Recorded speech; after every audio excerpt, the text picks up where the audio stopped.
4 જૂન 2026 અધિક જ્યેષ્ઠ દિવસ 19 પુરુષોત્તમ માસ કથા અધ્યાય 19 4 ચકલીની કથા જય શ્રી પુરુષોત્તમ ભગવાન। પ્રાચીન સમયમાં નર્મદા નદીના કિનારે એક સુંદર અને સમૃદ્ધ નગર આવેલું હતું। તે નગરમાં ધર્મ, ભક્તિ અને સદાચારનું વિશેષ મહત્વ હતું। નગરના લોકો ભગવાન વિષ્ણુની ભક્તિ કરતા અને દરેક તહેવાર તથા વ્રતોને શ્રદ્ધાપૂર્વક ઉજવતા। તે નગરની બહાર એક વિશાળ વડનું વૃક્ષ હતું। વૃક્ષ એટલું મોટું હતું કે અનેક પક્ષીઓ, પ્રાણીઓ અને જીવજંતુઓ તેનો આશરો લેતા। વૃક્ષની એક ઊંચી ડાળ પર 4 નાની ચકલીઓ રહેતી હતી। ચારેય ચકલીઓ દેખાવમાં સામાન્ય હતી, પરંતુ તેમના જીવનમાં એક અદ્ભુત રહસ્ય છુપાયેલું હતું। ચારેય ચકલીઓ ખૂબ જ પ્રેમથી રહેતી। તેઓ સવાર થતાં જ ભગવાનનું સ્મરણ કરતી અને પછી દાણા શોધવા માટે નીકળી પડતી। સાંજે પાછી આવીને વૃક્ષ પર બેસીને મધુર કલરવ કરતી। એક દિવસ અધિક માસનો પ્રારંભ થયો। સમગ્ર નગરમાં પુરુષોત્તમ માસની મહિમા ગવાવા લાગી। મંદિરોમાં કીર્તન થવા લાગ્યા, ભક્તો સ્નાન, દાન અને જપમાં લાગી ગયા। વડના વૃક્ષની નજીક એક પ્રાચીન વિષ્ણુ મંદિર હતું। દરરોજ ત્યાં પુરુષોત્તમ માસની કથા થતી। મોટી સંખ્યામાં ભક્તો કથા સાંભળવા આવતા। ચારેય ચકલીઓ પણ દરરોજ મંદિરની નજીકની ડાળ પર બેસી કથા સાંભળતી। શરૂઆતમાં તેઓ માત્ર મીઠા શબ્દો સાંભળતી હતી, પરંતુ ધીમે ધીમે તેમના હૃદયમાં ભક્તિ જાગવા લાગી। કથાકાર બ્રાહ્મણ કહેતા, પુરુષોત્તમ માસમાં કરાયેલું એક સદકર્મ પણ અનંત ગણું ફળ આપે છે। આ માસમાં ભગવાન શ્રીહરિની ભક્તિ કરનારને દુર્લભ કૃપા પ્રાપ્ત થાય છે। આ વચનો સાંભળીને ચકલીઓના હૃદયમાં અજાણી શાંતિ અનુભવાતી। એક દિવસ ચારેય ચકલીઓએ નક્કી કર્યું કે તેઓ પણ આ પવિત્ર માસ દરમિયાન શક્ય હોય તેટલું ભગવાનનું સ્મરણ કરશે। પ્રથમ ચકલી બોલી, આપણે નાના પક્ષીઓ છીએ, પરંતુ ભગવાન માટે પ્રેમ તો રાખી શકીએ। બીજી ચકલી બોલી, હા, ભગવાન ભાવના જુએ છે, શક્તિ નહીં। ત્રીજી ચકલી બોલી, દરરોજ કથા સાંભળવી પણ ભક્તિ જ છે। ચોથી ચકલી બોલી, ચાલો, પુરુષોત્તમ માસ પૂરું થાય ત્યાં સુધી આપણે કથા સાંભળવાનું ક્યારેય ચૂકીએ નહીં। આ રીતે ચારેય ચકલીઓએ એક સંકલ્પ લીધો। દિવસો પસાર થવા લાગ્યા। તેઓ નિયમિત રીતે કથા સાંભળતી રહી। કથાનો પ્રભાવ તેમના મન પર વધતો ગયો। પરંતુ એક દિવસ તેમના જીવનમાં મોટી પરીક્ષા આવી। વૃક્ષની આસપાસ એક શિકારી આવ્યો। તેના હાથમાં જાળ હતી। તેણે વૃક્ષ પરના પક્ષીઓને જોઈને વિચાર્યું, આજે તો ઘણા પક્ષીઓ પકડાઈ જશે। શિકારીએ ચતુરાઈથી દાણા વેર્યા અને જાળ પાથરી। ઘણા પક્ષીઓ દાણા ચગવા નીચે ઉતર્યા। ચારેય ચકલીઓ પણ ભૂખી હતી। તેઓ નીચે જવા લાગી। એ સમયે સૌથી મોટી ચકલી બોલી, સાવધાન, મને કંઈક અજુગતું લાગે છે। બાકીની ચકલીઓ થોભી ગઈ। તેમણે ધ્યાનથી જોયું તો દાણાની વચ્ચે જાળ છુપાયેલી હતી। ચારેય તરત પાછી ઉડી ગઈ। શિકારીનો પ્રયાસ નિષ્ફળ ગયો, પરંતુ તે હાર માનવાનો નહોતો। તેણે નક્કી કર્યું કે બીજા દિવસે ફરી આવશે। સાંજે ચારેય ચકલીઓ મંદિર પાસે બેસી હતી। કથામાં બ્રાહ્મણજી કહેતા હતા, જે વ્યક્તિ અથવા જીવ ભગવાનનું નામ લે છે, તેની રક્ષા સ્વયં ભગવાન કરે છે। આ શબ્દો સાંભળીને ચકલીઓને લાગ્યું કે આજે તેઓ બચી ગઈ તે ભગવાનની કૃપાથી જ। તેમની ભક્તિ વધુ મજબૂત બની ગઈ। તે રાત્રે ચારેય ચકલીઓએ વૃક્ષ પર બેસીને ભગવાન પુરુષોત્તમનું સ્મરણ કર્યું। આકાશમાં પૂર્ણિમા જેવો ચંદ્ર પ્રકાશી રહ્યો હતો। સમગ્ર વાતાવરણ દિવ્ય લાગતું હતું। તેમને ખબર નહોતી કે તેમનું જીવન હવે એક અદ્ભુત ચમત્કાર તરફ આગળ વધી રહ્યું છે અને ટૂંક સમયમાં તેમના પૂર્વજન્મનું રહસ્ય ખુલવાનું હતું। પુરુષોત્તમ માસ કથા અધ્યાય 19 4 ચકલીની કથા ભાગ 2 જય શ્રી પુરુષોત્તમ ભગવાન। સવારે સૂર્યોદય થયો। નર્મદાના કિનારે શીતળ પવન વહેતો હતો। વડના વિશાળ વૃક્ષ પર રહેતી ચારેય ચકલીઓ ભગવાન પુરુષોત્તમનું સ્મરણ કરીને જાગી। ગઈકાલે શિકારીની જાળમાંથી બચી જવાના કારણે તેઓ વધુ સાવચેત બની ગઈ હતી। પરંતુ બીજી તરફ શિકારી પોતાના ઘરે ખૂબ ક્રોધિત હતો।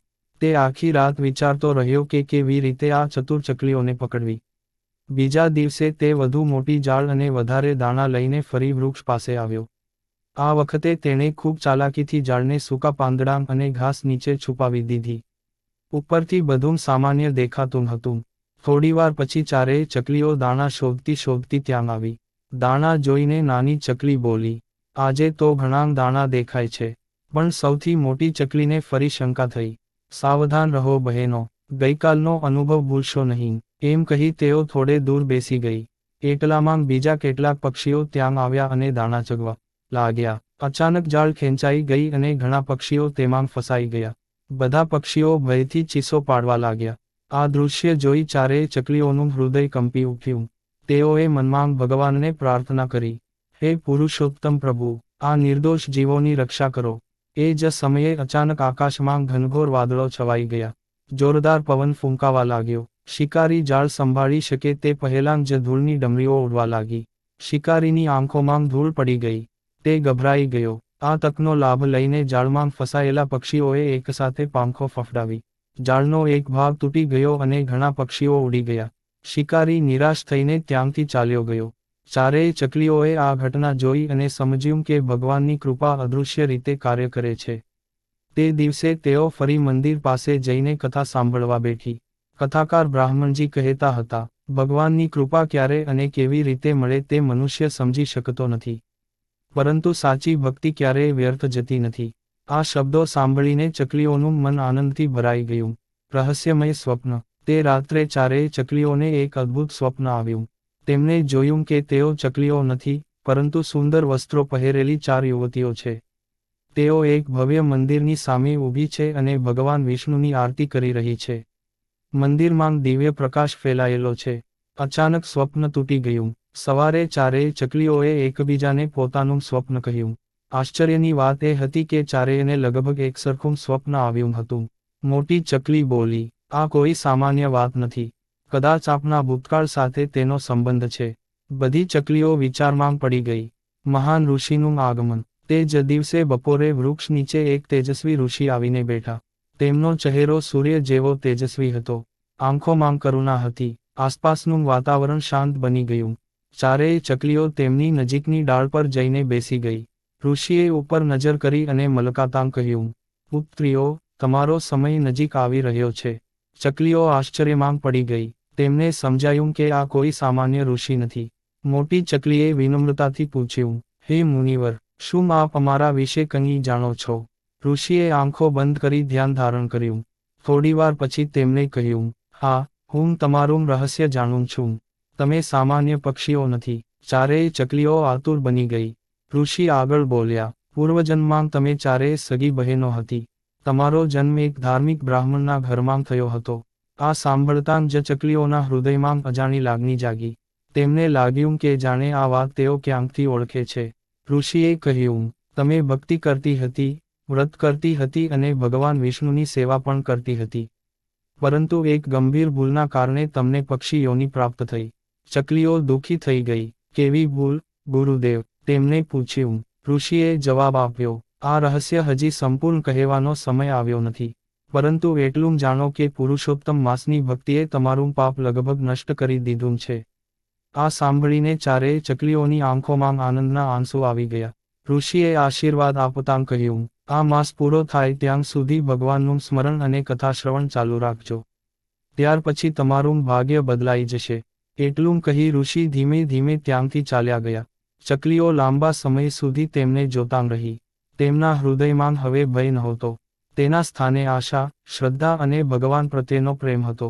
તેઓ દરરોજની જેમ સાંજે મંદિર પાસે બેસી પુરુષોત્તમ માસની કથા સાંભળવા લાગી.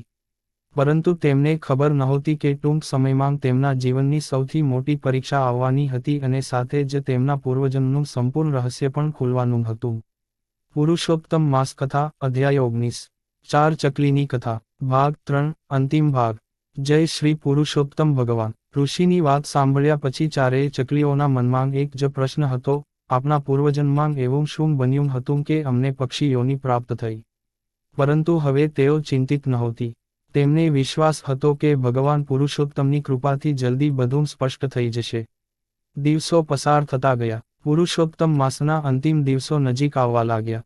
ચારેય ચકલીઓ દરરોજ મંદિરની કથા સાંભળતી, ભગવાનનું નામ જપતી અને ભક્તિમાં લીન રહેતી. એક રાત્રે તેઓ વડના વૃક્ષ પર બેસીને ભગવાનનું સ્મરણ કરી રહી હતી. અચાનક આખું વાતાવરણ દિવ્ય પ્રકાશથી ઝગમગી ઉઠ્યું. આકાશમાંથી મધુર શંખધ્વનિ સંભળાવા લાગી. ચારેય ચકલીઓ આશ્ચર્યથી ઉપર જોવા લાગી. ત્યારે તેમની સામે તે જ મહાન ઋષિ પ્રગટ થયા. તેમણે પ્રેમથી કહ્યું, પુત્રીઓ, આજે તમારા પૂર્વજન્મનું સંપૂર્ણ રહસ્ય જણાવવાનો સમય આવી ગયો છે. જય શ્રી પુરુષોત્તમ ભગવાન. પુરુષોત્તમ માસ મહાત્મ્ય કથા, અધ્યાય 19 પૂર્ણ.